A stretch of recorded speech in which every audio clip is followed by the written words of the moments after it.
I bring a little recess to you. We're going to have a little fun with this topic. I don't want it to be boring. And I am going to talk a little bit about dating. Even though you've been married for 20, 30 years, we can all remember what it's like when you first start dating. And really quick, I just wanted to make sure I introduce my partners with Treo Marketing, Carol Sowers and Ali Kisner. Our office is located in the Freeland Photography building. So we're in Suite C inside the Freeland Photography downtown Lee Summit. So we are here local, and I'm born and raised here and have now live here in Lee Summit, and my kids go to school at Lee Summit School District. So I'm really connected, and just so happy to be here presenting for you today. So the title is A Game of Attention versus Earned Relationships. And we're talking about how do we get people to look at us. So let's get started. You probably all have seen this around the internet. But this is the biggest mistake we make in our marketing is thinking that we deserve to be looked at. We deserve to get the attention. And that we deserve to get the sale immediately. And so I will say to you, let's set the stage a little bit. So gaining a relationship from a purchase from a customer is a lot like getting a date with someone. So when you're trying to put yourself out there for the first time, or you're ready to start dating again, you're probably going to maybe get your hair done, or go to the tanning salon, maybe start going to the gym. You want to get yourself presentable. You want to optimize the way you look so that you can attract people to you so that you're attractive enough to want to date. So in business, it's the same. You need to make sure that you're optimizing your business so when they start Googling you, because just like dating, you know I'm going to be on Missouri CaseNet checking you out, making sure we don't have any legal issues or any tickets, and we're going to get neurotic when it comes to dating nowadays. People are doing the same with your business. They're going to look at you and see what your ratings are like. They're going to look at you and see how many followers you have and what kind of community you have built. And so it's really important to optimize your business in terms of bringing on new clients. I will say really quick, I forgot to mention that this whole presentation is on our website right now on a private link for all of you. It's at treomarketing.com/recess. So every slide will be on there. And then I also passed out, everybody should have a handout for the stages that we're going to go through. It looks like this. If you don't have that, I'll wait till everybody gets one and then we'll move on.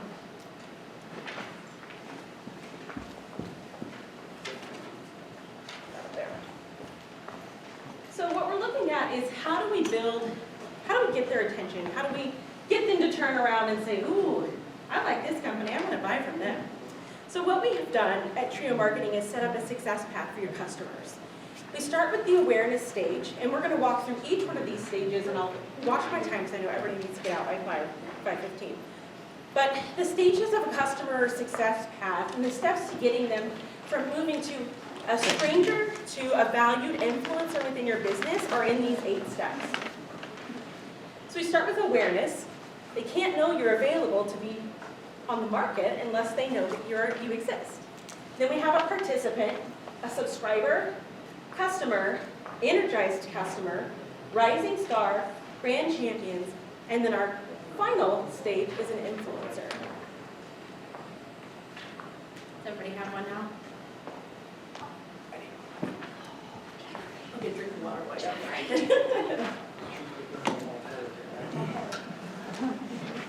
All right. You settled? Okay. So let's start with the first stage.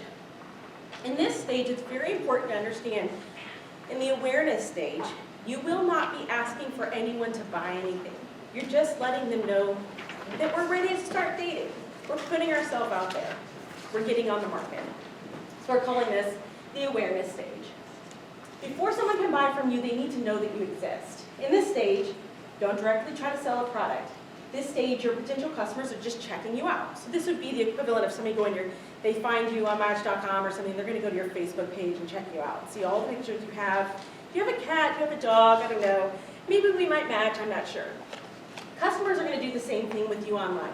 They're going to look at you, they're going to look and see what offerings you have, and they're going to decide whether or not, pretty immediately, whether you are a good fit. That's why we want to make sure that your profiles are all optimized. So the questions you're going to ask, is your brand ready for this first date? How do you look? How are you perceived to the public? Do you have an attractive, digitally optimized website? This means, are your pictures fresh? Or are they from 10 years ago? Do you have all the right content on there? Is your pricing correct? So just going through that website and making sure that it is exactly where you want it to be. Does it have good video content? Do you have an active social media account? If I'm looking you up, and I go to your page and I see the last time you posted was 6 months ago, I'm gonna assume maybe you're not an active company. And that's just my bias because that's how I'm taught to shop or to review your company. So making sure that you have an active social media account is really important. And then what stories do you have to tell about your brand that would relate to your target market? So just like dating, you're gonna try to, if you go on that first date, you wanna try to find common ground. You know, what can we talk about? What does she like that I like? Or what does he like that I like? Or how does that work? So making sure that you're telling stories that you think your target market or your target customer would enjoy. And then what is your unique selling proposition? Does it make you stand out from your competition? So if I'm looking at all of the people available in the sea, are you the one that I want? What do you have that's unique and different from your competitor? And so on each stage, I am going to offer tactics that you can use. I think it's so important when we do these types of things that you walk away with actionable tools and things that you can actually implement in your organization. So tactics I have here are sharing videos focused on brand values that are relatable to your target customers. So this is like, for example, a who we are, or I am Best Buy, or whatever you're seeing these commercials that come out where it's very focused on who they are as a company, their morals, their values, their mission, how they treat their employees. So that would be kind of a value-based video that you could put out. Share something unique and interesting or fun. Say it's your 50th anniversary, you're going to post about that. Sharing testimonials from satisfied customers, pitching to local media for coverage on upcoming major announcements, and guest blogging or guest spot on a popular blog post. So these are other tactics that you can use to kind of join the conversation, but you're not selling anything. We're just saying, hey, we're here, and this is who we are and what we represent. And I put this example of Chick-fil-A because underlying, yes, they're asking you to eat more chicken and come eat from their restaurant, but they're just posing an awareness campaign. There's no pricing on it. There's no sale, buy one, get one, or anything. It's just an awareness campaign. All right, any questions about awareness from anybody? Okay. So the next stage is taking somebody from being aware of who you are to making them a participant. And what we have here is we're beginning to develop the relationship. We're starting to converse. This is where you're asking for their number. Hey, can I call you? Can I send you a text? Sure, okay, why not? This is where you're getting to know each other. You want your marketing campaign to cause them to react. That takes them one more step to engage. So engagement often occurs through valuable, relevant content. Again, if I'm a cat person and I'm coming to your page and your cat's limited and all you do is sell cat stuff, I'm going to want to make sure that I've got cat videos running and that I'm sharing tips on cats and making sure that the content's relevant to me, the cat lover. I love dogs, actually. I'm very allergic to cats, so that's just an example. The questions you'll ask at this stage: can I have an interesting conversation with my date or my customer? What do we have in common? Can I help fill a gap or solve a problem in that person's life? And is my brand perceived as open and easy to talk with? How horrible when you go on your first date and they sit there and say nothing, and you're listening to each other eat, and it's like this horrible silence. That's the same thing. You have to think about that with your brand. What are we talking about? Can they ask me questions, or do I have my comments turned off? You want to be able to engage easily with your customers. And then do I provide content that asks or invokes feedback? So tactics you could use here is posting a poll or a quiz, kind of a this or that. Would you rather do this or that? People love that kind of thing. It gets them engaged, and they start to feel more comfortable with your brand. Share funny and meaningful videos. Be a conversation starter or ask for input. Like, hey guys, we're thinking about coming up with a XYZ product this spring to help you with this. What do you think? How would you do this? Or any suggestions for us? And it's providing that open door. And then share, did you know about your brand that gets people talking? Like, did you know that Mike that runs the forklift has been here for 35 years? Wow, good for him. You know, it's just getting people talking about it, right? Yeah, the consistency. So that is the participant. Oh, and here's an example of a poll that you could do. You know, they're just, again, they're not selling here. This is not a selling stage. We're not there yet. Although it's easy to want to be always selling because you want to be able to close the deal and make the money, we're still developing a relationship in this stage. Subscriber, the holy grail of the process. This is where we take somebody who was participating and actually grab them and get their email address or their phone number or their information so we can call them back for a second date. That's what the point is. So we're asking for permission for a second date. And it's important to remember that just because someone comes to your blog post or your website, it does not mean that they'll return. They may have seen you on a Facebook feed and clicked on it, read through it, and they're popping off. But hey, while they're there, we need to make sure that we're gathering their information. It's very important that we not let this pop-up come up too early. There's a very high rate of click-offs when you put it up after 3 seconds. It's in the way. They're trying to read your content. Don't try to kiss her on the first date. I'm old school, but you know what I'm saying. We don't need to get quite that intimate just yet. So give them some time to get on your website. I suggest about 20 seconds we set that up. So it gives them a minute to kind of fill out your page, see if they can find what they're looking for, and then hit them with a, hey, want to learn more? And try to refrain from an offer at this point as well because it's going to feel spammy. So it's just a, here's more information, want to be an insider, that kind of thing will pop up after 20 seconds. So the questions you want to ask in this stage, if you don't already have it set up, is do I have an email provider like a Constant Contact or a MailChimp to send out mass emails? Because you don't want to get blacklisted by sending out 300 emails through your Gmail account. Do I have a CRM like an Active Campaign or a place that I can organize my contacts and sort them? Sorting contacts is very important because everybody's going to be at a different stage in this process. So you want to make sure that they all get put in specific categories and that the content sent out to them is relatable based on what stage they're in. So making sure that even if it's in a spreadsheet of some sort with tabs, if you're starting off small, making sure that you have that in place. And then asking yourself as an organization, maybe there's only one of you running the company or two of you, how often can I realistically send out quality content to my subscribers? So the worst you could do, I mean, it's not the end of the world, but is to say, oh, we're going to send out a monthly email, and then send out one, and then 3 months later, there isn't one. And so you're losing trust in that customer when you're not giving them what you said you're going to follow through with. So just set realistic expectations for that email subscriber list. And then as we talked about, some of the tactics for this is that you can put the pop-up on your website, you can post a giveaway on social, but they have to enter to win. So again, you're gathering the content and a very small on the web landing page or whatever it is that you're pushing it through. It needs to have that caveat that by entering to win, you accept to receive emails from us on a regular basis, just in small print down there, so that when they question it, you can say, well, you agreed to it. And then always an opt-out for that. Post a voting challenge. The Inc. magazine, the Ingram's magazine, Pitch magazine does this a lot, where they'll have a best of KC, and you'll see this huge push on social media for everybody to vote. Well, to vote, you have to send in your email address. Guess what happens? Then you get put on a list to start receiving emails from them, and they're gathering that content to use for advertising, and it's this big circle. And so you could do something like that where you're asking people to vote, but they have to enter their information to win. Or you could share a free digital asset that can only be downloaded by submitting an email address. So for instance, if we wanted to take this presentation today and allow it on our platform, you could get it, access it, but you would have to enter your email into our system to obtain the PDF file. So there's lots of different ways that you can use that to gain people's information.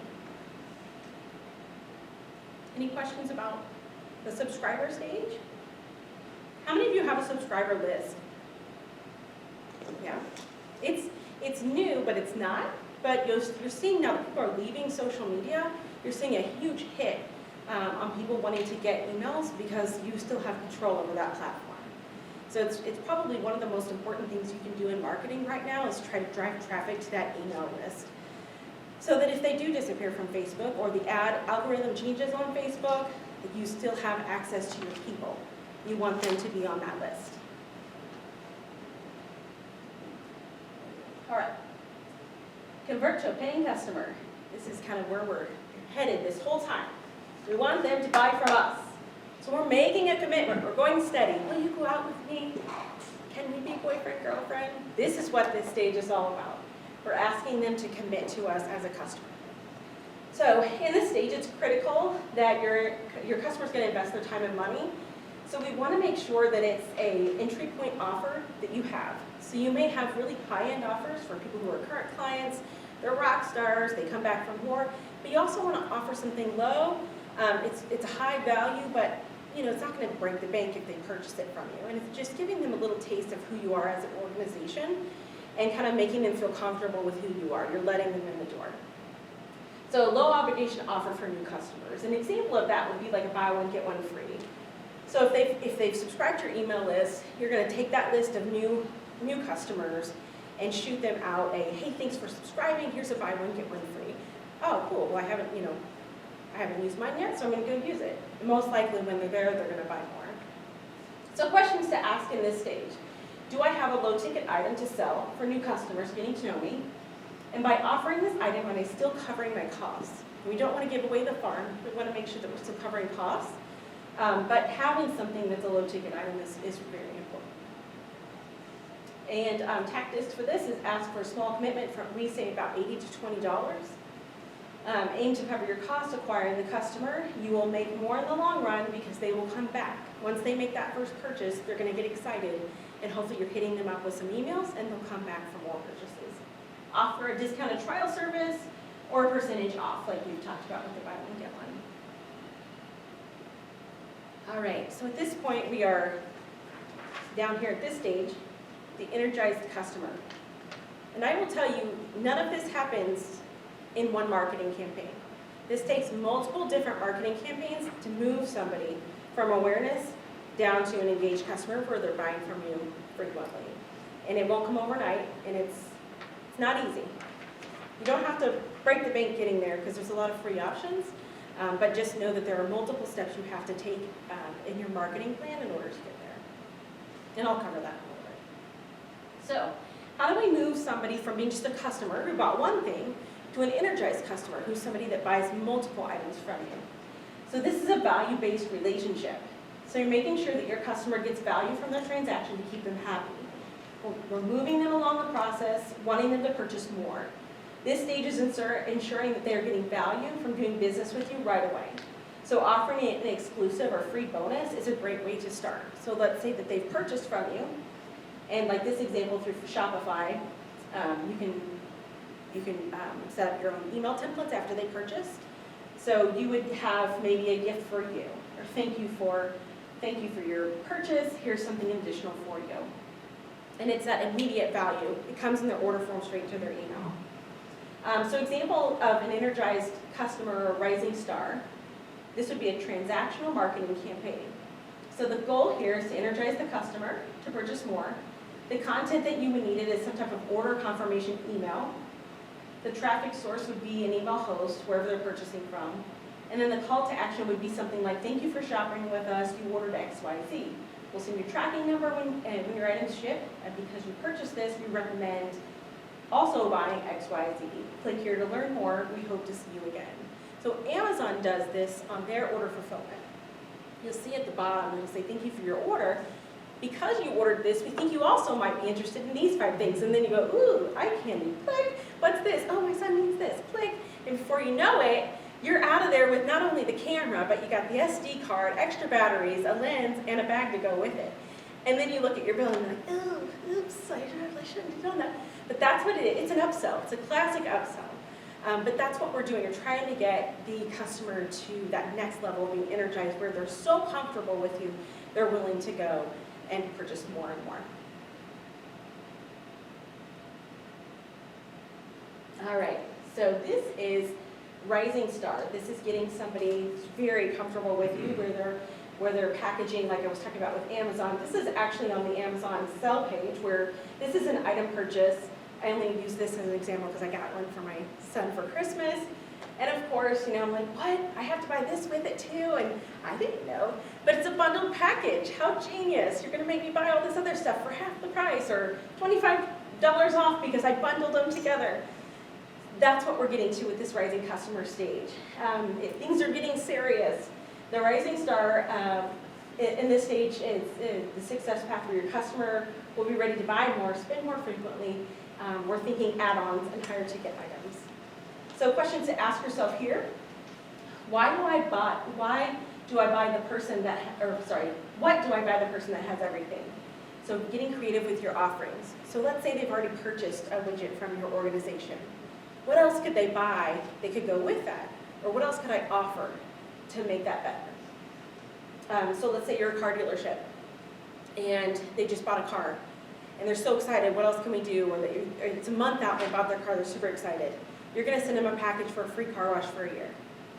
That's probably a little much, but you get the idea. We're following up and saying, hey, here's this, we're gonna offer you this if you refer us a customer.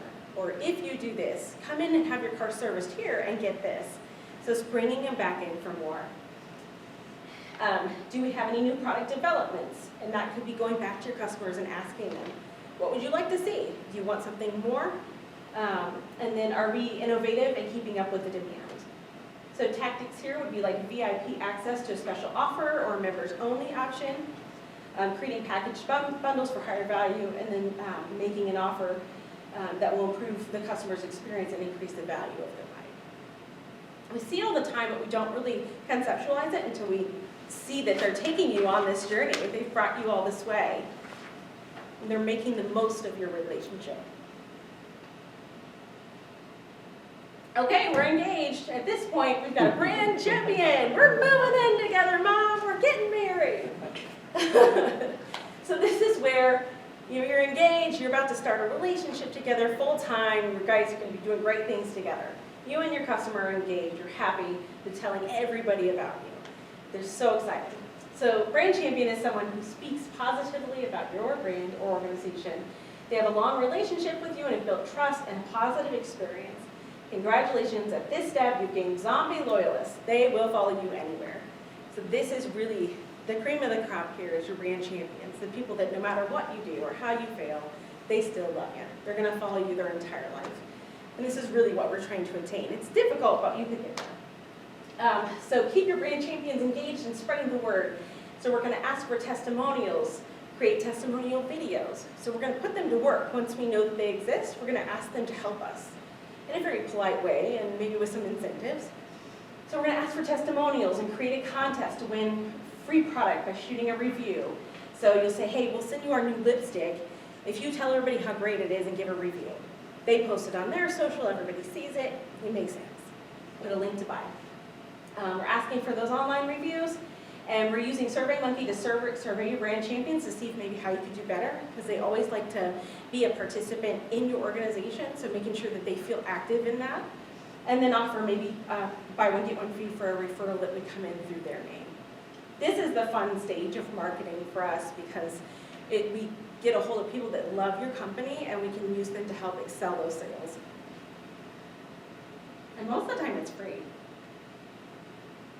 All right, influencers, we've reached the final stage. We've gotten married, we've bought a house together, we're totally committed, we're doing this. When a customer becomes part of your marketing strategy is when they become an influencer, a promoter, or an affiliate. And promoters are actively seeking to spread the word about your brand, product, and services. You put your brand champions to work by offering affiliate programs that reward. So tell 5 people about us and we'll give you X, Y, Z. Creating influencers is important because it develops an army of paid or unpaid sales team. We like to kind of go for the unpaid first and give them some incentives before we start paying out. Or if you have something where you want to do an incentive sale where they get a % of your sale, that you could do that as well. The tactics here would be incentivizing your brand champions to become influencers through paid sponsorships or giveaways. So you say, hey, I'll give you this product if you give it, send out an email with our partnership on it or post it on your social media. So you're asking them to go reach their crowd with your content. And then offer referral incentives or special bonuses for referring a friend. So here's just an example that Dropbox has done, where you get free space, and it's really space to them. Yes, technically it costs them money, but it's not cash value that they have to give out to their followers. So you get 16 gigabytes free space by inviting a friend to Dropbox. And you've probably seen things like this a lot, but this is an affiliate program. And it works really well because people will constantly want to be referring or earn something for themselves for your brand because they love it so much. All right. Do you all have any questions so far about that process? No. Okay. So we're doing good on time. This is kind of how do we move through the phases? How do we get this person from awareness to an influencer? And there's really two ways you can do it. It's through a call to action and through traffic sourcing. So by traffic sourcing, we mean like your website, social media, digital ads, or a blog. This is where kind of the technical portion of marketing comes in, but ideally, if you want a place to start, it would be your website. Get your website set up and looking really good and optimized with the email opt-in and a place, maybe a landing page for affiliates on your website. And examples of different campaigns that you could do, there's 3 different kinds of campaigns. There's a relational, which we attribute to this awareness phase. You're building a relationship. In this, we talk about you could do a video, purchase maybe a Facebook ad, and then you have an engaging headline with a watch this video, but you're not going to do buy this product. It's going to be just watch this video. And then under the engaged, you try to get people to start engaging and subscribing with you. This would be subscribe marketing or promotional campaign, so you're running a promotion. The goal is to engage the audience and get them to subscribe or buy or both. You need ad copy, a subscribe form or a button on your website that says subscribe, and then some email copy. So have that prepared and ready to loaded. After they do subscribe, you have an email that comes back out to them that says, thank you for subscribing. Here's a 10% off your next purchase. Thanks for being a part of our team, or something similar to that. And then what you would do is purchase Google AdWords, or you can even do this one on Facebook, where you place an ad, you have the exclusive offer, is the call to action with 25% off your first order. So subscribe and earn. That's that engaged, getting your engaged customer. And then the energized customer, which then turns into your influencer, is a transactional marketing campaign. So transactional meaning we're going to ask them for a purchase. So in this one, you'll have an order confirmation email copy that comes out. This is a lot like the one I showed earlier. You'll have your email host that pushes out the message, and it's thank you for shopping with us. You also might like these items in our store. And most likely they're probably going to click it, go look for it. Save it in the shopping cart and whatnot. All right. Yes? What's your typical process from starting in an awareness to an influencer? What kind of a time frame are you thinking? Or is it average? Is it based on the company, the business, the product, blah, blah, blah, blah, blah? I would say no less than 6 months, the fastest. Mm-hmm. But there are times when people move from, I like it, I see it, I click it, I buy it. Got it. But they may just be a one-time purchase. It's not saying they're going to come back and earn that trust. Okay. So it really does vary on what you're selling. If it's a high-ticket item, it's going to take a lot longer to get them comfortable with you. But if it's just something quick and easy, they're probably going to purchase, and maybe if they liked it, they've come back. But they have to have a good experience with you when they buy that first one. So it really does vary. I mean, ladies, we all work on this most. Yeah, it depends on the product and service. And there's a variable there. Yeah. But I wouldn't get excited about doing it any faster than 6 months. Just because you have to set up all the processes in place with the email and the website and the click links and all the Facebook, and it's a process to get there.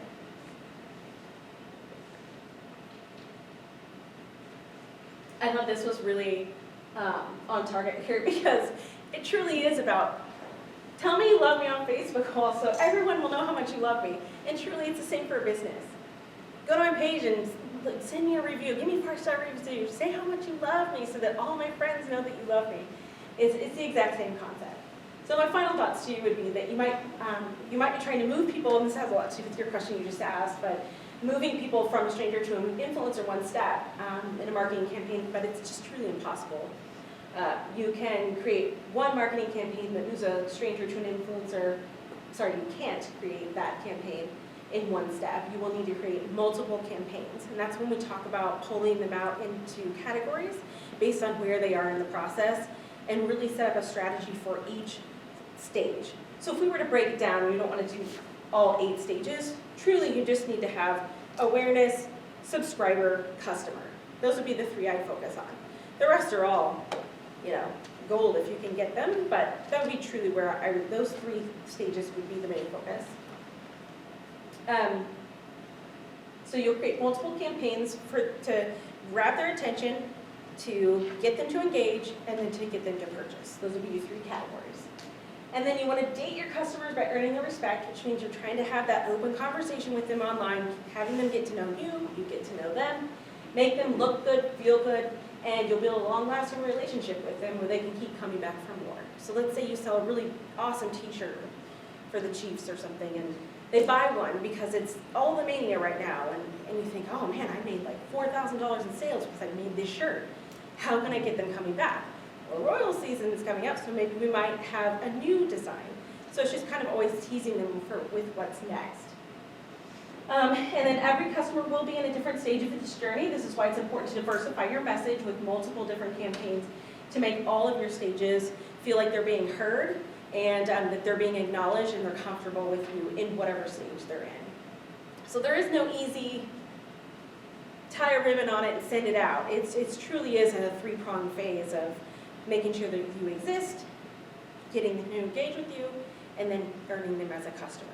And I think as it relates to the pandemic, it truly is, you can't expect them to want to just come buy from you. People are being very picky with where they spend their money because there's less of it. And they may be having a good financial year, and that's great. They can buy one of your higher end ticket items, but people are being very kind of cautious about their spending, and you want to make sure that you give them a place that they feel comfortable buying from, that they know you're being socially responsible, that you're keeping up with all the rules and trends, and showing those messages in your feed is really important. People will, they like to see that kind of thing. They want to know that you're doing everything you can to help the general public and do your part. So being transparent with your audience, in our firm, we really love the transparency over a stock photo. Making sure that you're just running out to the warehouse and getting a picture of somebody working on something, or a technician at the front working, just making sure that you're seeing faces that are familiar with your organization, so when they come to your door, or if they happen to need to speak to you on the phone, they can put those 2 together. They've seen a staff page on your website. They know who's running the company, and they start to feel comfortable with you. All right? That's all I have. Woo! 4:48. Nice. Yeah. Whew. It's a fun recess. You guys ready for a nap and snacks? Yeah. Do you have any questions? Ask me anything. Go ahead. Is there any one particular stage of the process that you find that companies consistently struggle with or take some longer to grasp? Yeah. It depends on the client, yeah. I would say probably the relationship building. Too many people trying to go in for the kiss before they've even met. It's how do we get them to buy? And so I think it's just getting people to kind of understand that it's a process and being able to say, I know you want that sale, but we've got to get them to trust us first. So I would say that you guys feel the same way. It's everybody wants consistency too. Yeah, the Consistency consistency. and making sure that you're putting it, like when you say, oh, you gung ho, I've set everything up and I want to do an e-newsletter. Yeah. Well, we've time and time again, where clients will come to us and say, we can't manage this process anymore. Can you guys just do it? Yeah. So that consistency falls off, and that's probably one of the biggest challenges in that whole cycle. I think so too. It's where it's setting those attainable goals for yourself as a company. Can I send out a monthly e-news, or should it be a quarterly? Can I post every wacky Wednesday, or should I just kind of post whenever I feel like it? So once you set those expectations with your customers, they're going to start expecting it. And I'm the kind of person where I don't really like I'm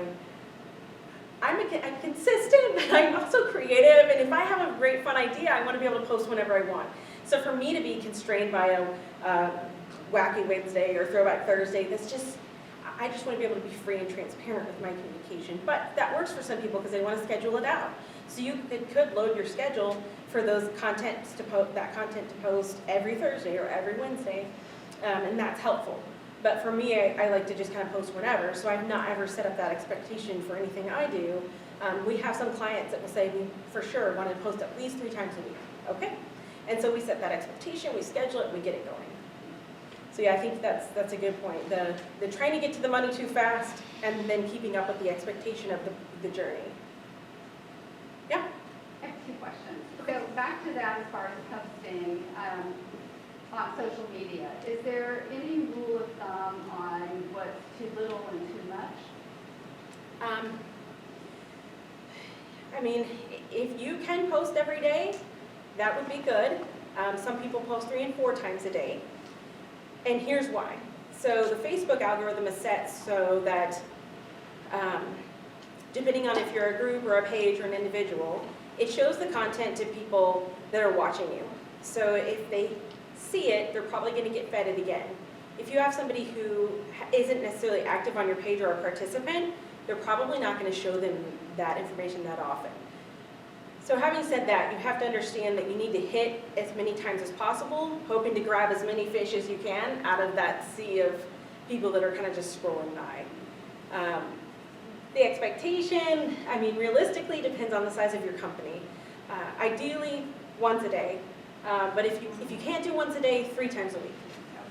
And also making sure that you have quality content. Yes. So you're not just pushing information out to check that box if I posted today, making sure that it's what your viewers want to see. Yeah.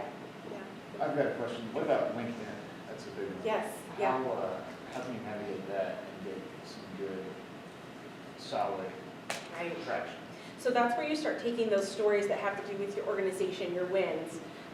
Maybe you've got a big number. Let's say you sold more widgets than you ever have. You're going to be selling the story of you and your company. So it's a different sell than to a customer. It's a B2B sell where you're trying to get them to be aware of the value of your service that you have to provide or your product you have to provide. So we're talking about how do I say this? So we'll talk about the attributes of that product. How does it make my day easier? What can it do to fill a hole or a problem I have at my company? So it'd be a lot of, did you know that we offer this? Or, when you purchase this, it helps your company automate this. So it's more you kind of inserting yourself into their organization, kind of thinking in your mind, who would need this product and why would they need it, and sharing that information. But then also, maybe even if you have long-term employees, talking about anniversaries and congratulating them, maybe some culture, we pride ourselves on this, and conversations like that that are super focused on you as an organization. Or if you have a sponsorship or a partnership you're doing with somebody locally, say you partner with like One Good Meal or something, you're going to be posting about that. So it's very much a conversation you would almost have at a chamber meeting, only you're posting it on LinkedIn. Okay, thank you. Mm-hmm. Yeah. How do you determine which channel to start in? And then do you see the channels change as you progress through the process with your Yes. relationships? Yes. So twofold. Where do you start? You're right. Start with the one that you can keep up with the best, and also start with the one where the most of your customers are going to be. Okay.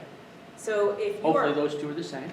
right, yeah, and we also say don't diversify too much, because if you can only handle one and make it really good, just handle one and make it So really like good. LinkedIn, do it right, do it often. Correct. Right. And once you get the hang of that and you're really pushing into that, you're seeing a growth in following, maybe move on to a Facebook. But if your primary consumer is on Facebook and you have a product you're trying to sell that is just the average American needs to purchase it, then maybe you would move to Facebook first. Mhm. But if it's a B2B relationship, you just have to look at your target customer and where would they be? Think about what's the first place they log on in the morning when they're checking the news feed. When you're posting on Facebook and daily, is there a benefit to posting at the same time every day, or is there a benefit to, say, 9, noon, and 3, and rotating that? So if you go to your Facebook page analytics, it's kind of in your business suite there on the left-hand side. It'll actually show you when your audience is most likely to be online. And you can optimize your post to post when you know the majority of your people will be online. You can do that. Or you can choose to post at the same time every day. I'm not sure, because sometimes that lag will happen. The feed isn't going to necessarily show up at the same time. They'll see it whenever they're on. So to me, the posting at the same time every day may not be as important as it would be to check when they're online. However, if you're doing a live video, I know some people that will do a live video every week at the same time. That's important because they know that they can sit down every Tuesday at 1 o'clock. Caleb Drinker is going to be on his thing giving his updates. You guys all probably see those. You know that he's always going to be on there and you expect to see it. And so I think in that situation, you would want it to be timed and something that you keep up with and set that expectation so that if you say, I'm going to be back next week and next Tuesday at this time, you're actually back next Tuesday at that time. Thank you. Mm-hmm. Yeah. So what is most of this, we've been talking about a product and getting people to buy something. My company offers a service where medical imaging, so outside of a mammogram, you're probably not going to need that. You're not thinking, in 2 weeks I want to get this, because usually it's driven by another event. So Yeah. we want to be top of mind when that event happens. Yeah. So what would you say is the difference as far as the service versus the marketing in this process, or versus the product in this process? I would say that your primary focus would be on the awareness campaign, just letting people know you exist. And maybe even focusing a little bit on the referring physicians, so maybe some LinkedIn work. But thinking in terms of how are you getting your business? Where is it coming from? And looking at those referral sources and kind of dumping your time into that as opposed to just the average Joe on Facebook. So we have a transportation company. And they flat out said, we know our people aren't on Facebook. And we can tell because the people that responded are always like family members or, oh, that's my mom. And it's just not their environment. However, we've gone to email and have a huge return on email because we're hitting up people on email lists and we're segmenting the market that way. So social media in that case is, for your organization, would be good for awareness and brand development, letting people know that you're quality, that they can trust you, that there's low wait times, that kind of thing is what you would focus on to the general public, but then really maybe taking your time in terms of trying to gain new customers and looking at your referral veins that are coming in and saying, okay, we know that they're coming through LinkedIn, or there may be a healthcare portal somewhere that you know you could advertise in. There may be something there that would be more beneficial than wasting your time over here on Facebook. But I shouldn't say it's wasting time because building a brand and people feeling good about you when they do show up, that's a scary time. People want to know that they're going to be taken care of, that I'm going to be safe when I'm there, and so putting those messages out are important. So what is your thought on I sometimes use hashtags, but I don't really even know how they work. Yeah, that's okay. So say like somebody needs to get an MRI, so they're searching for that, and then we have a post that's hashtag MRI. Does that help bring those two together, that search together with our post, or how does that work? So that is helpful on Twitter and Instagram, but Facebook people really aren't using the hashtag as much. Okay. You can have it there, but searching for that on Facebook, that'd be more